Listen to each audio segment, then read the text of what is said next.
says, well, this is bad, and I have absolutely no idea what the hell that was.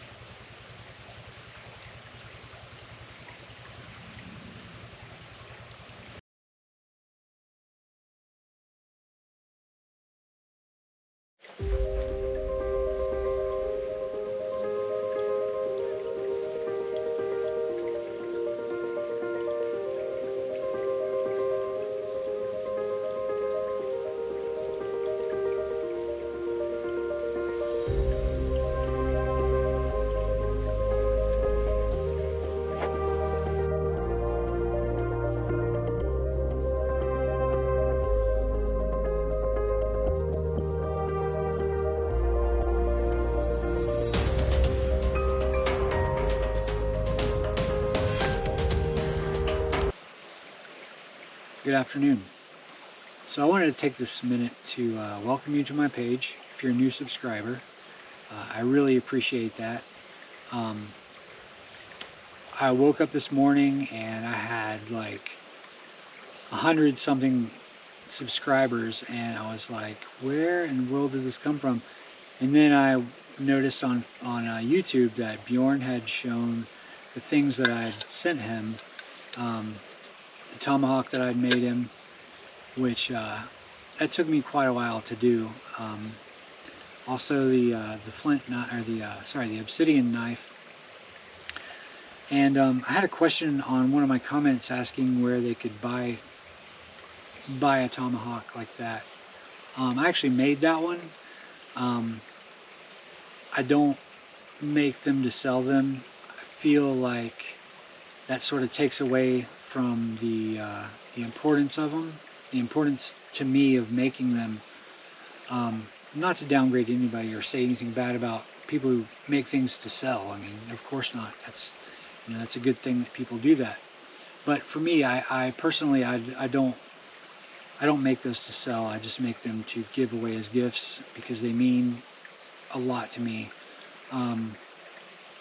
My grandfather actually taught me how to make those, and he was Cherokee Indian, and so I just have a huge, there's a big significance there, and that's why I don't sell them. I feel like it just sort of degrades how special they are to me and what they mean to me. So, but I do make them to gift them to people who I feel are important or to me, or their ideals are important to me, or as a symbol of peace, as a symbol of friendship. I will make those.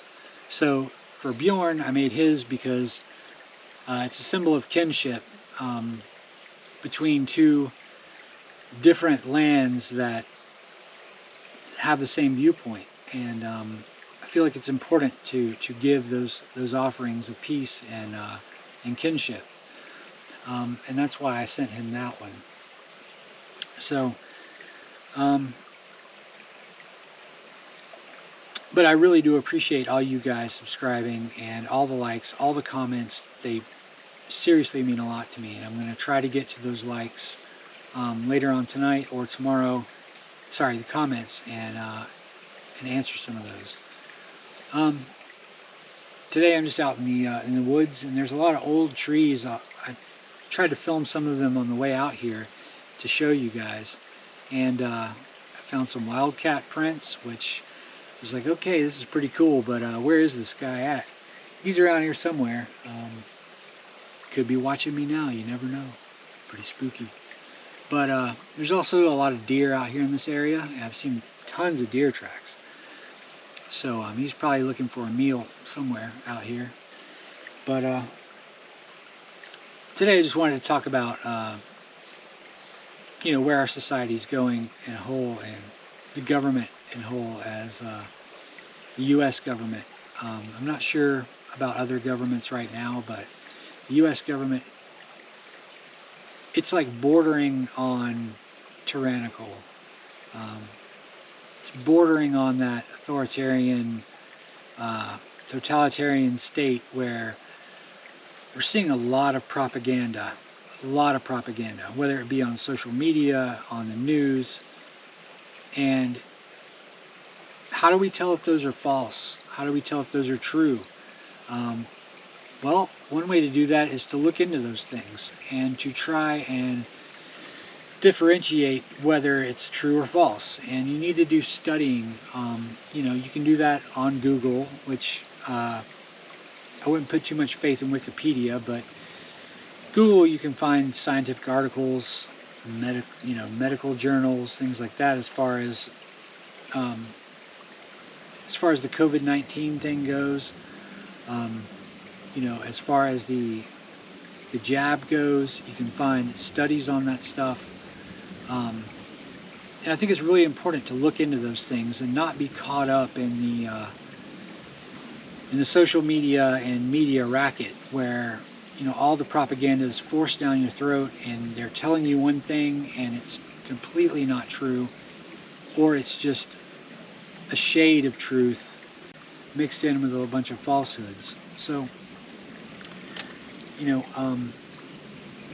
it's really important for you to do digging on your own and look these things up and question things.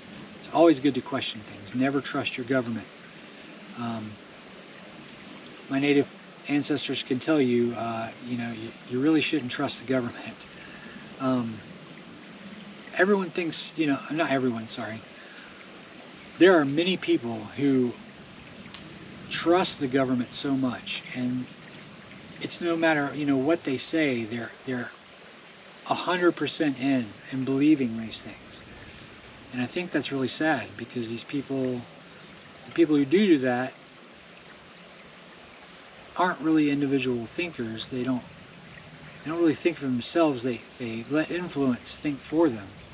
And it's kind of lazy to do that when you let other outside influences think for you. You should always think for yourself and come up with your own conclusions to what's really going on and what's happening around the world. And I think that's important for not only yourself, but for the people around you, so you can educate them and let them know what's going on.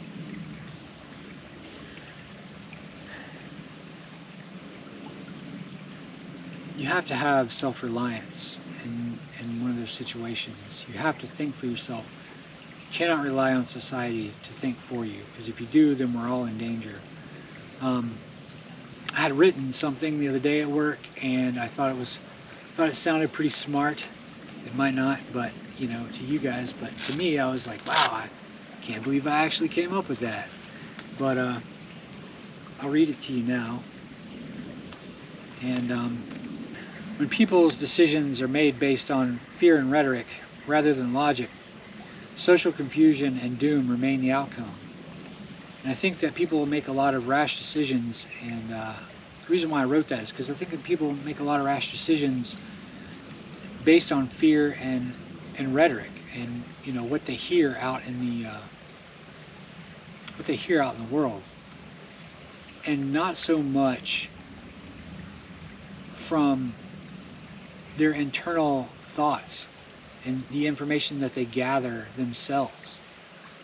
And I think that's very scary. Sorry, I keep thinking I'm seeing a wildcat up in a tree over there, but I don't know, I can't really tell from where I'm at. But anyway, if I do, I'll turn the camera around and show you. But anyway, back to what I was saying. I think that it's important for you to gather information for yourself and come up with your own conclusions rather than rely on Facebook and Twitter and social media and what people say 100 miles away from you, when you can tell it's false anyway. Come up with your own conclusions. Look into things. Go in and study. Read some books. Read some Google, and read some good information on the internet. There's a lot of false information out there, but you should always try to read opposing views and then come to your own conclusion. I think that opposing views are very, very important and when making a decision, because you can gauge, you can gauge what is true or not in your own mind and come up with a conclusion. Look at the pros and cons, weigh the pros and cons. If you have to, write down all the cons to something, and then write down all the pros to something, and then come up with a conclusion that way for yourself. I found that very, very helpful throughout my years, my 42 years on this earth, is write down your pros and cons. If say you want to make a fire with a bow drill instead of making a fire with flint and steel, well, write out your pros and cons to those and kind of figure out, also testing it out, which one you're better at, which one you like better, which one takes the least amount of time, that sort of thing. Whether you want to carry flint and steel out as opposed to a bow, and all the things that you need for that. So, weigh those options and come up with your own conclusions. And that goes for everything across the board. Social conclusions, social decisions, prepping decisions, even bushcraft decisions, camping decisions, hiking decisions, life decisions. Those are all really important things to keep in mind, and to try and come up with your own conclusions. That's what I'm trying to say.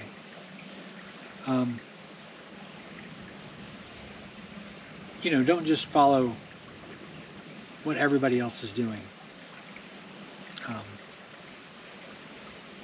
unless it's a well-educated thing, a really well-educated plan. I wouldn't just follow blindly into someone's choices, because it always leads to trouble. But I think I'm going to end this video, and like I said, I really appreciate you guys subscribing. If you haven't subscribed yet, please consider subscribing to my channel. And this is only my 5th video, so I'm trying to get better at these things, and practice makes perfect. So I'm trying to get more practice, and I think I'm going to start doing videos throughout the week, like little short videos, 5 or 6 minutes long,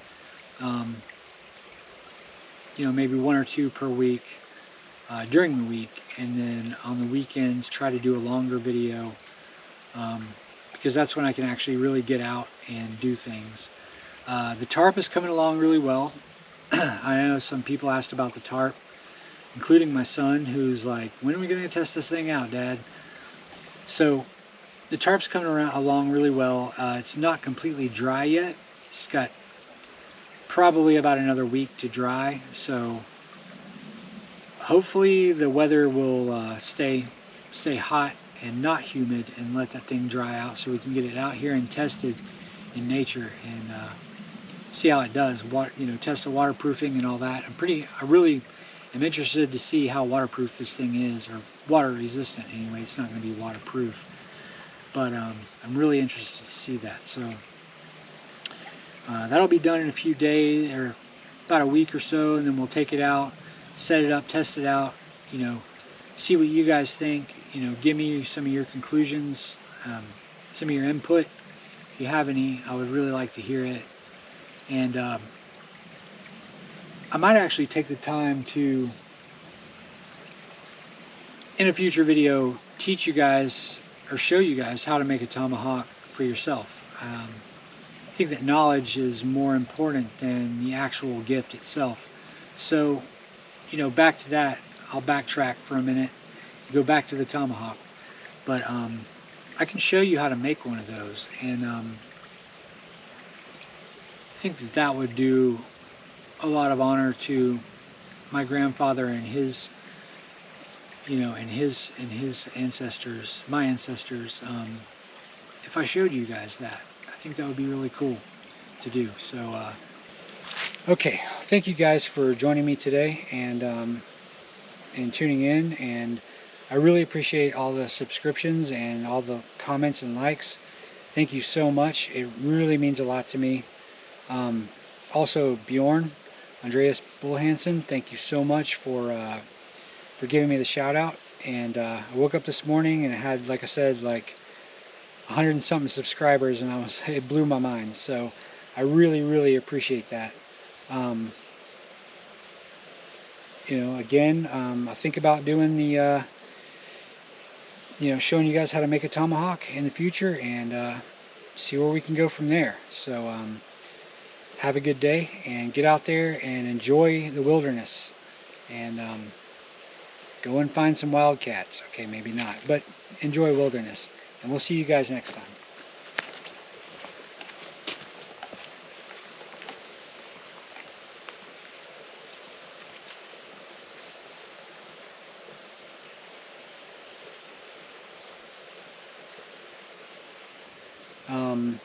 In these old woods, no. Um, no.